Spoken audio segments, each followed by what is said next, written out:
One of the most common questions that I get asked on my Teach Abroad survey is, how can I get a visa to teach English abroad? In this video, I'll share my experience teaching English abroad on tourist, student, work, and work holiday visas, as well as how you can get a freelancer visa to teach English abroad or online. If you're ready to buy your plane ticket abroad, but the visa situation is holding you back, then this video is for you. I'm Jamie from ESL Teacher 365. On this channel, I share all my Teach Abroad secrets. If you need a little extra help getting your Teach Abroad adventure started, then fill out my survey, which is linked down below. Now, let's get started. How to get a visa to teach abroad, tourist visa. The easiest and most accessible visa for most people is a tourist visa. However, most countries won't allow you to work on this kind of visa, so it's often used as a gateway to another kind of visa like a work visa. I was able to teach English in Costa Rica on a tourist visa because I was working as a volunteer English teacher. Now I know what you're thinking, like, I want to get paid, I don't necessarily just want to go and volunteer my time. Well, you can consider getting a grant or scholarship to help you pay for some of the costs when volunteering. I got a scholarship from my university, which helped offset some of my costs like my plane ticket, my homestay costs, transportation. So if you'd like more information on working, living, or studying abroad on grants and scholarships, then you can check out this video. The second time that I taught English abroad on a tourist visa was when I taught in a French summer camp called American Village. Now, back when I did the program, all of the paperwork said that we should enter France as a tourist, and if anyone asked us if we were working there, just say no, which is extremely sketchy. Also, we were paid on a reloadable debit card if we didn't have a French bank account, which again, sketchy. So now that program does require you to be an EU citizen or have French working papers. I know there have been some changes because of the pandemic, but I'm also guessing it's because they had a lot of Americans that were working on tourist visas that really shouldn't have been doing that. While some people do enter as a tourist and work for cash or under the table, I do not recommend this because you can be banned from entering the country again, you can be deported, and it's really not worth it. There are so many other ways to teach English abroad legally that you really shouldn't be doing it illegally. A third way to teach abroad on a tourist visa is to enter a country as a tourist, do some interviews in the local area, and then once you have an employer who will help sponsor your work visa, you can begin that process. Countries where you can do this are Vietnam, Thailand, Russia, Turkey, and some countries in Latin America, depending on your education and your nationality. So if you're thinking of the tourist to work visa route, I would suggest entering that country with all of your documents ready to go. So that means your CV, your background check, copies of your bachelor's degree that have been certified, and your TEFL certificate.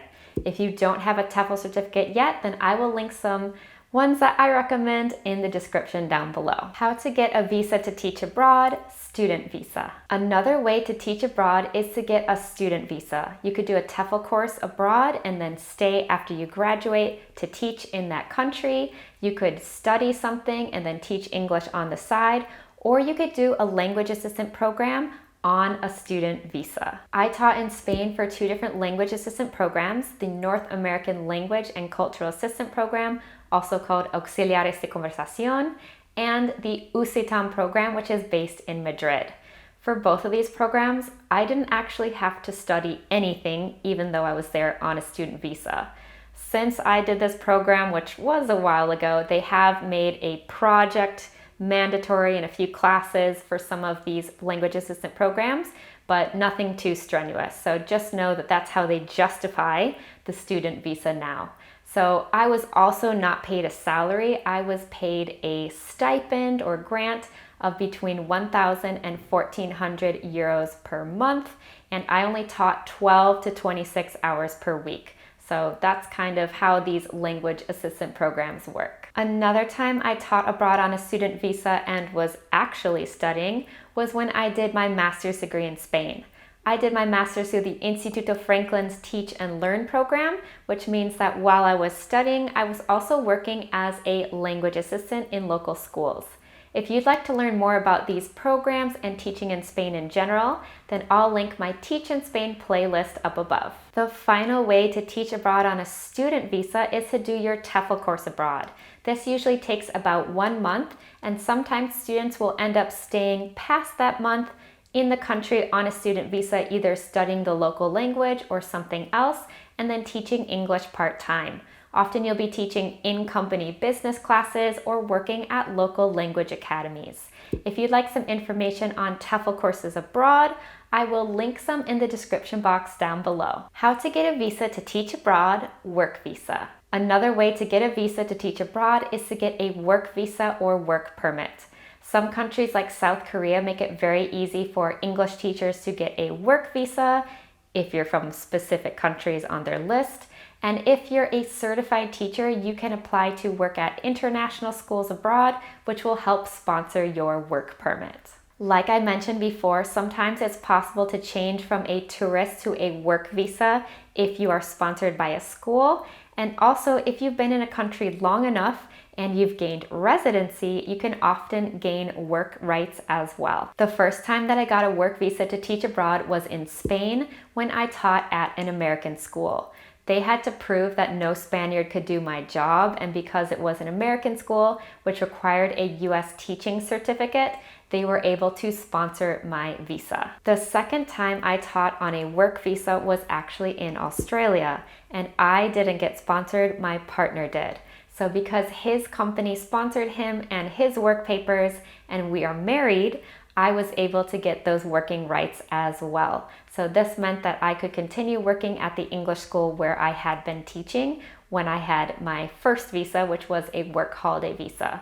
So if you have a partner, you can also kind of rely on your partner's visa or your partner's citizenship to help you teach abroad as well. If you are a certified teacher and you'd like to teach abroad, I definitely recommend applying with an agency like Search Associates or International School Services. They help match schools abroad with certified teachers. Contracts are usually about 2 years long, and you do get lots of benefits with this and your work visa sponsored. Finally, some countries will allow you to apply for a work visa while you're in your home country, as long as you have a signed contract. Examples of this are South Korea's E2 visa and China's Z visa. But do be aware that there are some education restrictions. You need a bachelor's degree, and this is limited to certain nationalities. Of course, if you're applying for a work visa to go to another country, but from your country, you do need to be aware of scams. So just be careful. How to get a visa to teach abroad, work holiday visa. Similar to a work visa, you can get a work holiday visa to teach English abroad in some countries like Australia, New Zealand, Canada, the UK, and more. There are going to be some restrictions on age, like normally 30, 35 and below, and nationalities that are able to do this visa. Often on a work holiday visa, you'll be traveling around and working small jobs, but it is possible to stay in one place and teach English. This is what I did in 2016 when I came to Australia. I taught in 2 different language schools in Brisbane. If you'd like some information on how I did this, I do have a video on teaching abroad on a work holiday visa in Australia. How to get a visa to teach abroad, freelancer or digital nomad visa. The final option to get a visa to teach abroad is to get a freelancer visa or digital nomad visa. A freelancer visa is normally for an independent contractor, so this might be best if you are looking to teach private lessons in another country, but you do have to be careful because there are tax implications. Sometimes there's time limits and other eligibility requirements. Now, if you are a remote worker or you own your own business, for example, you have an online freelance tutoring business, you might want to look into a digital nomad visa. So the visa itself isn't normally very expensive, but they do have requirements for your earnings. So you have to be earning sometimes between $2,000 and $5,000 per month in order to qualify for this visa. So how can English teachers take advantage of these visas? Some teachers teach in Spain on the freelancer visa, or in Bermuda, Costa Rica, Mexico, or Portugal on the digital nomad visa. This is because these countries don't have such extreme income requirements like some of the other countries on the digital nomad list. Teaching English abroad, how to choose which visa is best for you. Now that you know about all the different visas that there are to choose from, let's talk about how to choose which one is best for you. The first step is to decide where you'd like to teach.